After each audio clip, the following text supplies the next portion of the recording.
গুরু মহারাজ একবারে বলছেন, যদি তোমার পারমার্থিক ধন সম্পদ চাইতে হয়, পারমার্থিক ধন, আধ্যাত্মিক ভগবানের ভক্তি যদি চান আপনি, তাহলে রাধা মাধবের কাছে চান, পঞ্চদত্তের কাছে চান, নৃসিংহদেবের কাছে চান, যদি আপনি ভক্তি চান, কৃষ্ণ প্রেম চান। আর যদি টাকা পয়সা চাইতে হয়, ধন সম্পদ, জাগতিক বস্তু চান, রাজাপুরে চান, জগন্নাথের কাছে চান, জগন্নাথ দিয়ে দেবেন। একজন এরকম বলছিলেন, সিনিয়র একজন ভক্ত, উনি একবার রাজাপুর জগন্নাথের কাছে গিয়ে বলছেন, হে জগন্নাথ, আমি খুবই দুঃখিত, আমাকে ক্ষমা করুন, আমি জানি এটা ঠিক না, তারপরেও আমি আপনার কাছে প্রার্থনা করতে এসেছি।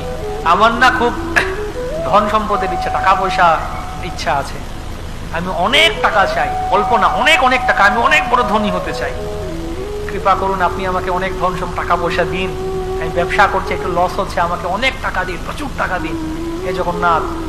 হ্যাঁ, আমি আপনার মন্দিরে ডোনেশনও করব, আপনার ভক্তদের সেবাও করব, আপনি আমাকে অনেক টাকা দিন হে জগন্নাথ।